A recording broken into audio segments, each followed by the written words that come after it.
안녕하세요. 학생과 아이를 지도할 때 독서 지도의 원칙을 말씀드릴게요. 책이 최고의 간접 경험인 것은 맞습니다. 또 우리 유명한 사람들은 모두 독서광이라고 알려져 있는데요. 그렇다고 해서 책이 절대적인 전부는 아닙니다. 직접 경험하거나 내가 직접 체험한 것이 책보다 훨씬 더 중요할 때가 있어요. 여행을 가거나 영화를 보거나 다양한 활동을 하는 것이 더 중요하다고 생각해요. 그러면서 책을 같이 읽는다면 훨씬 더 재밌게 읽을 수 있겠죠. 두 번째 원칙은 독서를 꾸준히 해야 하고요. 즐겁게 해야 하고 다양하게 해야 하고 여러 사람과 함께 해야 합니다. 먼저 늘 집에 다양한 책이 놓여 있고요. 그리고 중요한 건 책을 끝까지 다 읽지 않았다고 혼나지 말아야 합니다.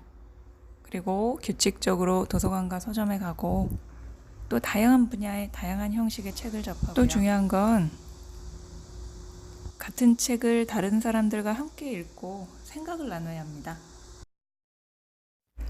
세 번째 원칙은 책의 종류에 맞게 방법을 알고 읽어야 합니다. 먼저 문학책은 문학책을 읽는 방법으로 읽어야 하는데요. 문학책을 읽을 땐 그 소설의 구성 요소인 인물, 사건, 배경과 작가의 의도를 헤아려가며 읽어야겠죠. 또 비문학책을 읽을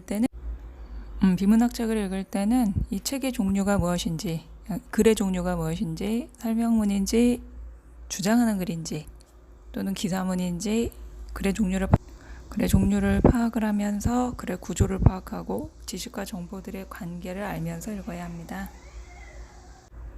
네 번째 원칙은 즐거움을 위한 독서와 의식적인 노력과 훈련이 필요한 목적이 있는 독서를 구분하는 것입니다.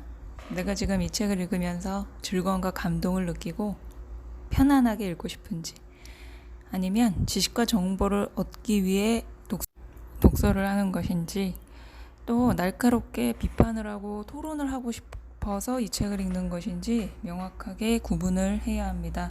그럼 각각의 독서에서 방법은 다 달라져야 하고요. 그리고 책을 읽기 전에 아이와 자녀에겐 그 목적과 원칙을 알려줘야만 아이가 그 책을 효율적으로 읽어낼 수 있습니다. 다섯 번째는 수단과 목적을 혼동하지 말기입니다. 이 책을 읽는 목적과 이유가 무엇일까? 결국 책은 수단이지 그 자체가 목적은 아닙니다. 책을 읽는 목적이 무엇일까요? 결국 책을 읽으면서 그 책을 통해 자기 자신과 이 세상을 바라보기 위해 읽는 거 아닙니까? 그런데 예전에 100권 읽기라고 하는 활동들이 유행을 한 적이 있었어요.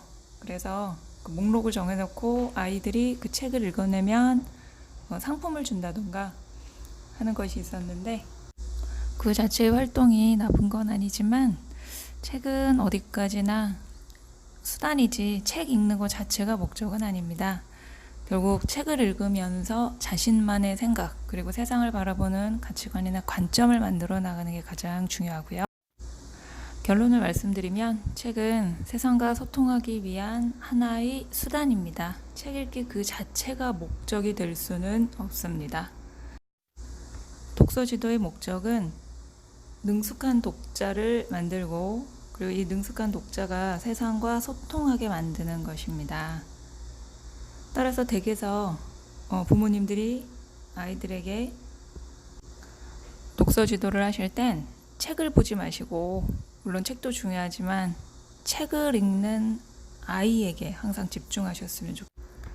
항상 아이가 책을 어떻게 읽고 그 책에 대한 아이의 생각이 어떤지를 항상 염두에 두고 독서 지도를 하시면 좋겠습니다.